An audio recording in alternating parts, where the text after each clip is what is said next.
حضور نے جب دیکھا تو اس کے بیٹے سے پوچھا، بتا کون سا ایسا عمل تھا، تیرا باپ دنیا میں رہ کر کیا کرتا تھا کہ اس کا چہرہ بار بار خنزیر کی طرح ہو جاتا ہے، سور کی طرح ہو جاتا ہے۔ اس جوان نے کہا، یا رسول اللہ صلی اللہ علیہ وسلم، کوئی گل باقی رہے گا نہ چمن رہ جائے گا، پر رسول اللہ کا دین حسن رہ جائے گا۔ ہم سفیروں باغ میں ہیں کوئی دم کے چہچہے، بلبلیں اڑ جائے گی سونا چمن رہ جائے گا، اور سب فنا ہو جائیں گے۔ کافی نے کیا کہا؟ سب فنا ہو جائیں گے، کافی وہ لیکن حشر تک۔ سب فنا ہو جائیں گے کافی وہ لیکن حشر تک، نام احمد کا زبانوں پر سخن رہ جائے گا، نام احمد کا زبانوں پر سخن رہ جائے گا۔ عزیزان ملت اسلامیہ، میرے نوجوان دوستوں، میرے بزرگوں، میری پردہ نشین ماں بہنوں، اللہ رب العزت قرآن پاک میں ارشاد فرماتا ہے، اقیم الصلاۃ، نماز قائم کرو۔ وہ بھی ایک جگہ پر نہیں، قرآن میں ایک آیت نہیں بلکہ کئی مقامات پر ارشاد فرمایا۔ کہیں پر کہا بے شک نماز بے حیائی بری باتوں سے بچاتی ہے، ان الصلاۃ تنہی عن الفحشاء والمنکر۔ کہیں پر بیچ والی نماز کی حفاظت کی بات آ رہی ہے۔ جگہ جگہ پر تقریباً نماز کے حوالے سے قرآن پاک میں 12 آیتیں تقریباً، لیکن آج ہمارے پاس نماز پڑھنے کا ٹائم نہیں۔ ہر چیز کے لیے ہمارے پاس ٹائم ہے، ہر کام کے لیے ٹائم ہے، لیکن میرے بھائیوں دل پر ہاتھ رکھ کر کہنا، اگر ہمارے بچے پریشانی میں ہو یا ہمارے بچوں کا کوئی کام ہو تو پھر ہم کاروبار کو بند کر کے بچوں کے پیچھے لگ جاتے ہیں۔ اگر گھر میں کسی کی طبیعت ناساز ہو تو ہم اس میں لگ جاتے ہیں۔ ہمارے پاس ہر چیز کے لیے ٹائم ہے لیکن نماز کے لیے ٹائم نہیں ہے۔ بلکہ اللہ رب العزت فرماتا ہے، وَمَا خَلَقْتُ الْجِنَّ وَالْإِنسَ إِلَّا لِيَعْبُدُونَ۔ ہم نے جن و انسان کو اپنی عبادت کے لیے بنایا۔ اللہ فرما رہا ہے ہم نے انسان کو، جنوں کو کس کے لیے بنایا ہے؟ عبادت کے لیے بنایا ہے۔ آج چاروں طرف دیکھیں نا، مسلمان تباہ ہوتا ہوا نظر آ رہا ہے، چاروں طرف، پوری دنیا کی بات کر رہا ہوں۔ آج ہندوستان ہو کہ کوئی بھی ملک ہو، آج لوگ کہہ رہے ہیں کہ ہمارے گھروں کو توڑا کیوں جا رہا ہے، بلڈوز کیوں کیا جا رہا ہے، ہمارے جو ہے ہماری چھتوں کو ہمارے سروں سے کیوں چھینا جا رہا ہے۔ جو لوگ گھروں کو توڑتے ہیں، کسی کے آشیانے کو برباد کرتے ہیں، پھر اللہ بھی ان کے گھروں کو سلامت نہیں رکھتا۔ اللہ کے گھر پکڑ ہے، وہ بہتر انتقام لینے والا ہے۔ جب ہمارے گھروں کو توڑا جاتا ہے بلڈوزر کے ذریعے تو ہماری چیخیں نکل جاتی ہیں۔ ہمیں وہ تمام وقت یاد آ جاتا ہے جس وقت میں ہم نے محنت کر کے، مشقت کر کے، پیسوں کو جمع کر کے، پائی پائی اکٹھا کر کے ہم نے کسی مکان کو بنایا تھا، ہم نے کوئی چھت تیار کی تھی، تو ہمارے گھر کو کوئی اجاڑتا ہے۔ بلکہ میں نے تو اپنی آنکھوں سے دیکھا ہے کہ وہ کیا منظر تھا کہ جب غریبوں کے سر سے چھتوں کو چھینا جا رہا تھا، ہر جگہ پر لوگ رو رہے تھے، پریشان نظر آ رہے تھے، کیسا ماحول تھا، آنکھوں سے دیکھا۔ لیکن جب ہمارے گھر اجڑتے ہیں تو ہمیں رونا آ جاتا ہے، ہمیں تکلیف ہوتی ہے، ہم پریشان ہو جاتے ہیں کہ اب ہم کہاں رہیں گے۔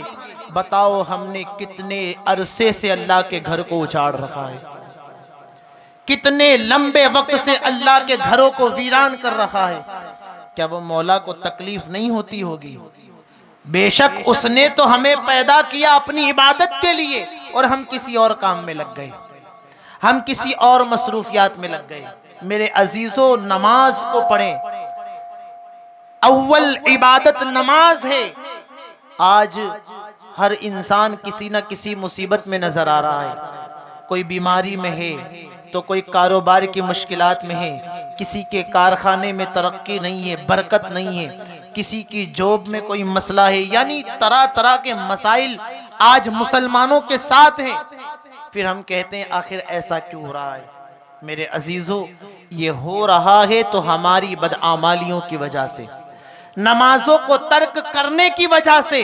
جو لوگ نمازوں کو ترک کرتے ہیں نا، جان لے ان کا انجام کیا ہونا ہے۔ اللہ مجھے بھی اس پر مکمل عمل کرنے کی توفیق عطا فرمائے۔ چہرے سور کی طرح ہو جاتے ہیں، خنزیر کی طرح چہرے ہو جاتے ہیں جو لوگ نمازوں کو چھوڑتے ہیں، نمازوں کو ترک کرتے ہیں۔ بلکہ حضور پاک علیہ السلام کا زمانہ تھا، ظاہری زمانہ۔ حضور اپنے صحابہ کے درمیان بیٹھے تھے، دل کے کانوں سے سننا بے نمازی کا انجام کیا ہوتا ہے۔ حضور اپنے صحابہ کے درمیان بیٹھے تھے، ایک شخص دیہات کا روتا ہوا بھاگتا ہوا حضور کی بارگاہ میں آیا۔ سرکار نے رونے کی وجہ پوچھی تو کہا، یا رسول اللہ صلی اللہ تعالی علیہ وسلم، میرے باپ کا انتقال ہو گیا ہے دیہات میں، اور حضور وہاں پر کوئی اسے کفن دینے والا، غسل دینے والا کوئی شخص وہاں پر موجود نہیں ہے۔ حضور نے جب سنا نا تو سرکار نے ابو بکر صدیق اور فاروق اعظم شیخین کو کہا کہ جاؤ تم اسے غسل دو۔ ابو بکر عمر کو کہا تمہیں اسے کفن دینا ہے۔ یہ شیخین اس جوان کے ساتھ گئے جس کے باپ کا انتقال ہوا تھا۔ اللہ اللہ، یہ دونوں گئے شیخین، جب اس کے باپ کی میت پر پہنچے، اس کے لاشے پر پہنچے، اور جب لاش کے اوپر سے سر سے کپڑے کو ہٹایا تو شیخین کے پیروں کے نیچے سے زمین کھسک جاتی ہے۔ کیا ہوا تھا ایسا؟ زمین کھسک گئی، چونک گئے، اس لیے کہ اس کے باپ کا چہرہ خنزیر کی طرح ہو گیا تھا، سور کی طرح اس کا چہرہ ہو گیا تھا۔ کہ اللہ اکبر، جب یہ ماجرا دیکھا تو قاصد کو بھیجا گیا حضور کی بارگاہ میں کہ حضور ایسا ایسا معاملہ ہے، اب کیا کریں؟ جب سرکار کو اس بات کا علم ہوا تو حضور خود تشریف لے جاتے ہیں۔ آج ہم نمازوں کو کتنا ہلکا سمجھتے ہیں، کتنا ہلکا سمجھتے ہیں، ہر کام کو ہم امپورٹنٹ سمجھتے ہیں، ضروری سمجھتے ہیں، لیکن نمازوں کو ضروری نہیں سمجھتے۔ اللہ اللہ، حضور تشریف لائے، جب سرکار تشریف لائے نا، حضور نے چہرے کو اس کے دیکھا، دعا کی۔ جب حضور دعا کرے تو سرکار کی دعائیں ٹالی نہیں جاتی بلکہ بارگاہ الہی میں مقبول ہو جاتی ہے۔ حضور دعا کر دیں تو وہ دعائیں رد نہیں ہوتی بلکہ محبوب نے دعا کی ہے تو قبول ہی ہونا ہے۔ سرکار جو فرما دے وہ پتھر کی لکیر ہے۔ میرے آقا نے اپنے نبوت والے ہاتھوں کو اٹھایا اور کہا مولا اس کے چہرے کو بہتر کر دے، اس کے چہرے کو اچھا کر دے، مولا اس کے چہرے کو پہلے کی طرح کر دے۔ دعائے محمدی تھی، قبول ہوتی ہے۔ چہرہ پہلے جیسا ہو گیا، اچھا چہرہ ہو گیا۔ اب اسے کفن پہنایا گیا، غسل ہو گیا، نماز جنازہ پڑھائی گئی۔ نماز جنازہ ہونے کے بعد اللہ اکبر، کچھ لوگوں نے کہا ذرا اس کے چہرے کو واپس دیکھا جائے، کیا یہ صحیح حالت میں اس کا چہرہ اب بھی ہے یا پھر خنزیر کی طرح ہو گیا؟ اللہ اکبر، جب لوگوں نے کہا اور پھر واپس اس کے چہرے پر سے کفن کو ہٹایا گیا تو وہ چہرہ واپس خنزیر کی طرح ہو گیا تھا، سور کی طرح ہو گیا تھا۔ اللہ اکبر، میرے آقا نے، اللہ اکبر، یاد رکھنا مسلمانوں، میرا اللہ ظلم نہیں کرتا بلکہ وہ ظالموں کو چھوڑتا بھی نہیں ہے۔ جو بندہ کسی مخلوق پر ظلم کرتا ہے اللہ اس ظالموں کو نہیں چھوڑتا۔ میرا مولا ظلم نہیں کرتا، لیکن یہ بے نمازیوں کا انجام ہے۔ حضور نے جب دیکھا تو اس کے بیٹے سے پوچھا بتا کون سا ایسا عمل تھا، تیرا باپ دنیا میں رہ کر کیا کرتا تھا کہ اس کا چہرہ بار بار خنزیر کی طرح ہو جاتا ہے، سور کی طرح ہو جاتا ہے۔ اس جوان نے کہا یا رسول اللہ صلی اللہ علیہ وسلم، میرے ماں باپ آپ پر قربان، حضور میرا باپ نمازوں کو ترک کر دیا کرتا تھا، نمازوں کو چھوڑ دیا کرتا تھا۔ میرے عزیزوں، جب بندہ نمازوں کو چھوڑے، نمازوں کو ترک کر دے، تو اس کا چہرہ خنزیر کی طرح ہو جاتا ہے، سور کی طرح ہو جاتا ہے۔ مجھے بتاؤ، آج نوجوان یا کوئی بھی ہو، انسان اپنی بیوٹی کا کتنا خیال رکھتا ہے، اپنے حسن کا کتنا خیال رکھتا ہے، اپنے چہرے کا کتنا خیال رکھتا ہے۔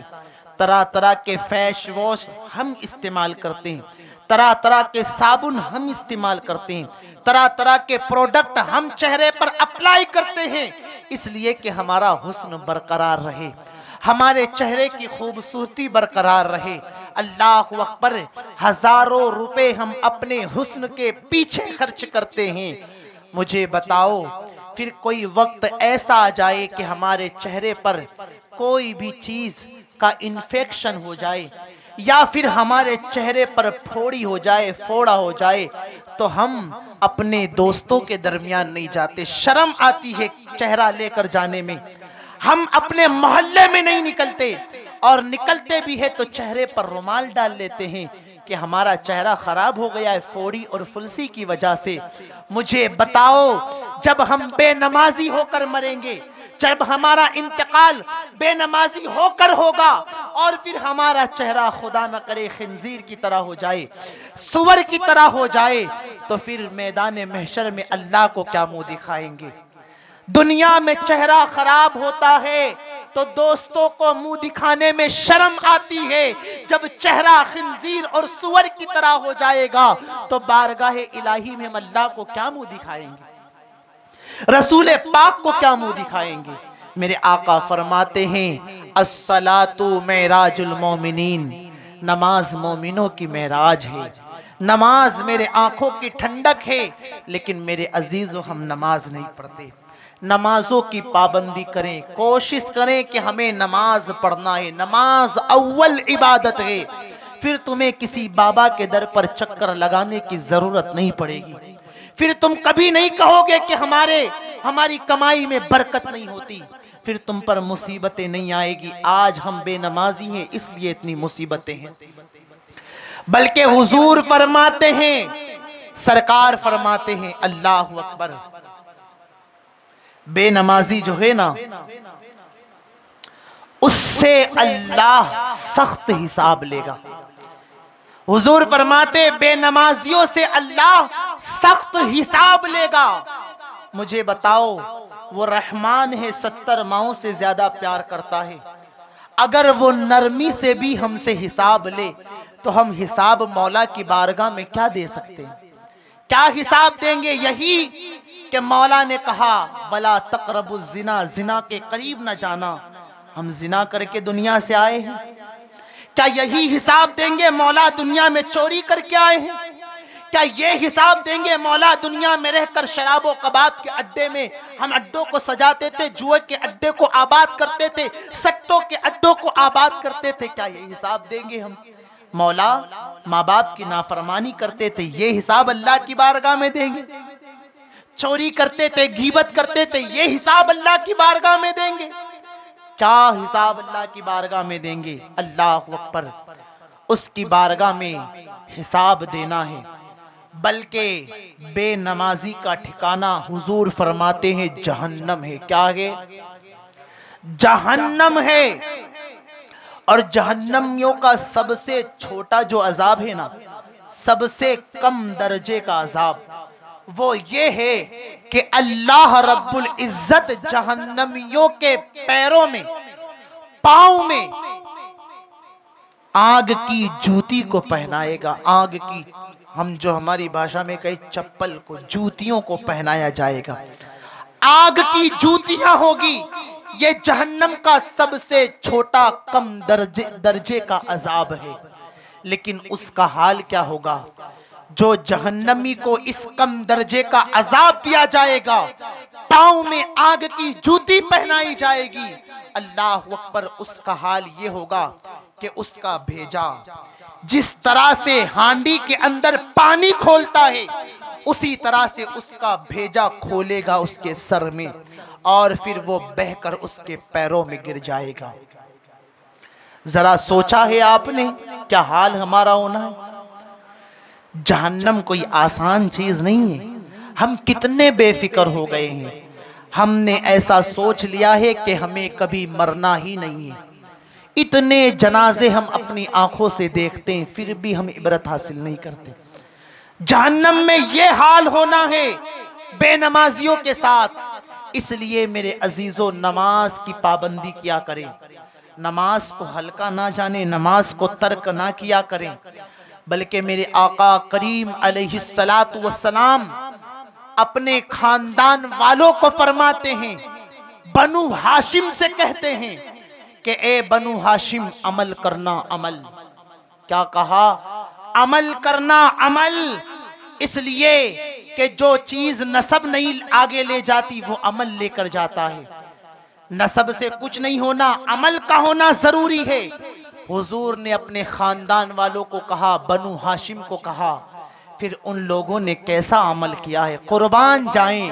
پھر حضور کے خاندان والوں نے وہ عمل کیا کہ ماں بی بی فاطمہ زہرا کے عمل کا حال یہ تھا، آپ کی نمازوں کا عالم یہ تھا کہ ایک سجدہ کرتی تھی وہاں بلال کی اذان ہو جایا کرتی تھی، ایک سجدہ مکمل نہیں ہوتا وہاں بلال حبشی اذان دے دیا کرتے تھے۔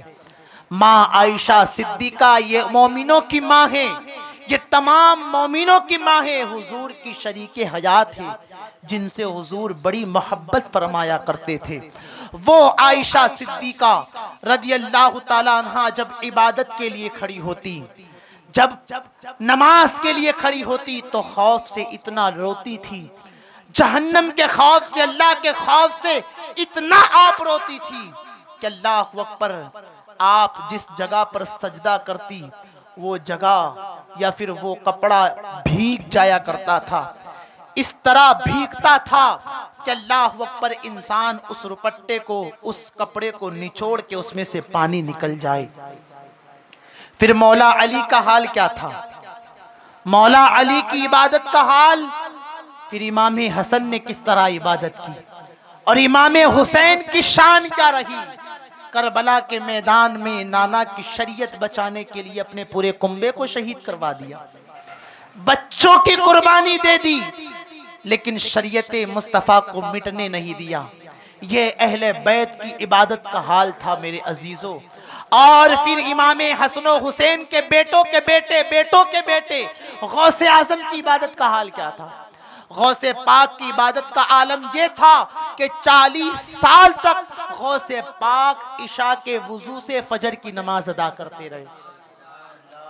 یہ قادریوں کے لیے پیغام ہے، جو سلسلے قادریہ میں بیعت ہے ان کے لیے یہ پیغام ہے، اے میرے قادری بھائیوں، تمہارا ہاتھ غوث پاک کے ہاتھوں میں ہے، تم سلسلے قادریہ میں بیعت ہو تو سنو، سرکار غوث پاک رضی اللہ تعالی عنہ 40 سال تک عشاء کے وضو سے فجر پڑھا کرتے تھے۔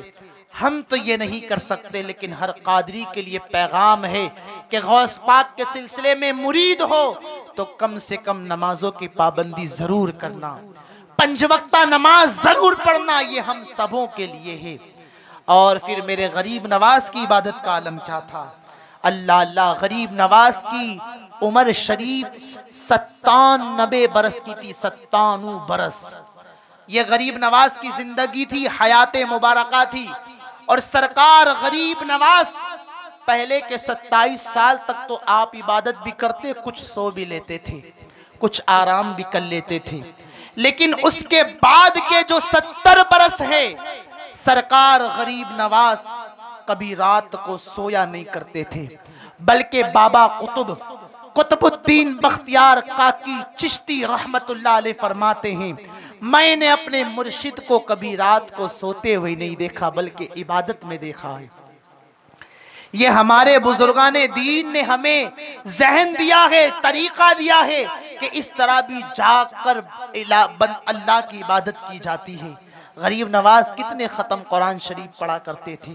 آج جو لوگ سلسلہ چشتیہ کو بدنام کر رہے ہیں، 5 انگوٹھی پہن کر مزاروں پر بیٹھے ہوتے ہیں اور پھر کہتے ہیں ہم تو غریب نواز کے مرید ہیں، ان کے سلسلے کے مرید ہیں، ہم پر نماز معاف ہے۔ جب غریب نواز پر نماز معاف نہیں تھی تو ان کا ماننے والا ہو کر کہتا ہے نماز معاف ہے؟ نماز کسی پر معاف نہیں ہے۔ اللہ اکبر، تم سلسلے چشتیہ کو بدنام کر رہے ہو۔ ہرگز میرے غریب نواز کی تعلیم یہ نہیں ہے۔ میرے غریب نواز کی تعلیم تو یہ ہے کہ بچپن میں ہی آپ علم دین مصطفیٰ کو حاصل کرنے کے لیے نکل گئے۔ کتنے سفر آپ نے فرمائے، اور پھر ان کے نام پر کوئی اس طرح کہے گا تو ہم برداشت نہیں کر سکتے، اس لیے کہ ہم بھی سلسلے چشتیہ کے مرید ہیں اور ہمیں یہ کہنے کا حق ہے۔ تو غریب نواز کو بدنام نہ کرو، بلکہ میرے غریب نواز کی عبادتوں کا حال یہ کہ 70 برس آپ رات کو سویا نہیں کرتے تھے، عبادت کرتے تھے۔ تو اے میرے چشتی بھائیوں، تمہیں بھی سرکار غریب نواز کے نقش قدم پر چل کر، میں نہیں کہتا تم رات بھر جھاگ کر عبادت کرو، لیکن نمازوں کی پابندی ضرور کرو۔ چھوڑ دو یہ دنیا کی رنگریلیاں، یہ کوئی ساتھ دینی نہیں ہے، کچھ بھی کام آنا نہیں ہے۔ آج ایک باپ محنت کرتا ہے، مشقت کرتا ہے، تکلیفیں اٹھاتا ہے اور پھر مکان بناتا ہے، کیوں؟ اولاد کے لیے، اولاد کی آسانی کے لیے۔ میری اولاد بڑی ہوگی تو اسے ادھر ادھر در بدر بھٹکنا نہیں پڑے گا، بلکہ وہ مکان میں سکون سے رہ سکتی ہے۔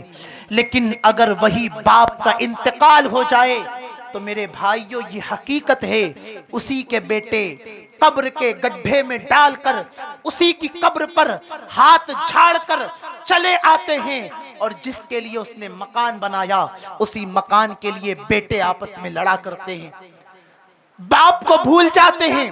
کیا ہوا؟ تم نے بیٹوں کو راضی کرنے کے لیے، بیٹوں کے سکون کے لیے تم نے قبر کے سکون کو خراب کر دیا، آخرت کے سکون کو برباد کر دیا۔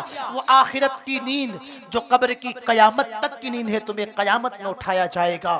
تو میرے عزیزوں، قبر کی تاریک رات کا اندازہ کریں، جب لوگ ہمارے رشتہ دار، ہمارے بچے ہمیں جب قبر میں ڈال کر آ جائیں گے اور رات کا سناٹا ہوگا، اگر ہمارے عمل اچھے ہیں تو ہماری قبر روشن ضرور ہوگی، لیکن ہمارے عمل اچھے نہ ہو، ہمارا کردار اچھا نہ ہوا دنیا میں، تو قبر میں ہمارا حال کیا ہونا ہے۔ تو نمازوں کی پابندی کریں۔ نماز اول عبادت ہے، نماز اول عبادت ہے، نماز کے بغیر کچھ بھی نہیں ہے۔ آج میں پوچھنا چاہتا ہوں، اگر گھر میں بیوی نے کھانے میں نمک زیادہ ملا دیا یا مرچ زیادہ ملا دیا تو ہمارے بھائی اسے ڈانٹ دیتے ہیں، اسے مار دیتے ہیں، لیکن کیا تم نے کبھی نمازوں کے لیے اسے ڈانٹا ہے؟ کیا نمازوں کے لیے کبھی اس کو کہا گے ہمارے بچے اگر اسکول نہ جائے، ہمارے بچے اگر کالج نہ جائے تو ہم انہیں ڈانٹتے ہیں، انہیں مارتے ہیں، لیکن نمازوں کے لیے کبھی ہم نے انہیں نہیں ڈانٹا، نمازوں کے لیے نہیں مارا۔ یاد رکھیں، بے نمازی کا ٹھکانہ جہنم ہے، اور وہ جہنم کیا ہے؟ اللہ اکبر، جہنم کی آگ ایسی ہے نا میرے عزیزوں، بلکہ جب جہنم کی آگ کو دنیا میں لایا گیا، آگ کے ایک ٹکڑے کو، اور اس پر 70 مرتبہ رحمت کے چھینٹے مارے گئے، 70 مرتبہ رحمت کی چھینٹے اس آگ پر مارے گئے، اور اس کا ایک ٹکڑا ایک پہاڑ پر اتارا گیا تو وہ پہاڑ جل کر راکھ ہو گیا، پہاڑ راکھ ہو گیا، اور پھر وہ آگ جہاں سے آئی تھی واپس جہنم میں وہیں چلی گئی۔ وہی آگ سے جو لکڑیوں میں آگ لگی تھی، پتھروں میں آگ لگی تھی، وہی دنیا میں ہمیں آگ دیکھنے ملتی ہے۔ بتاؤ جہنم میں اس آگ، کیا وہ آگ کا ہمارا وجود جو ہے برداشت کر سکتا ہے؟ تو اپنی آخرت کو تباہ و برباد نہ کرے، خدا را نمازوں کو پڑھے۔ اللہ کریم مجھے بھی 5 وقتہ نماز پابندی کے ساتھ پڑھنے کی توفیق فرمائے۔ آپ کو بھی توفیق فرمائے، میری ماؤں کو، بہنوں کو بھی توفیق فرمائے۔ مولا ہمیں شریعت مصطفیٰ پر زندگی گزارنے کی توفیق فرمائے۔ السلام علیکم ورحمۃ اللہ وبرکاتہ۔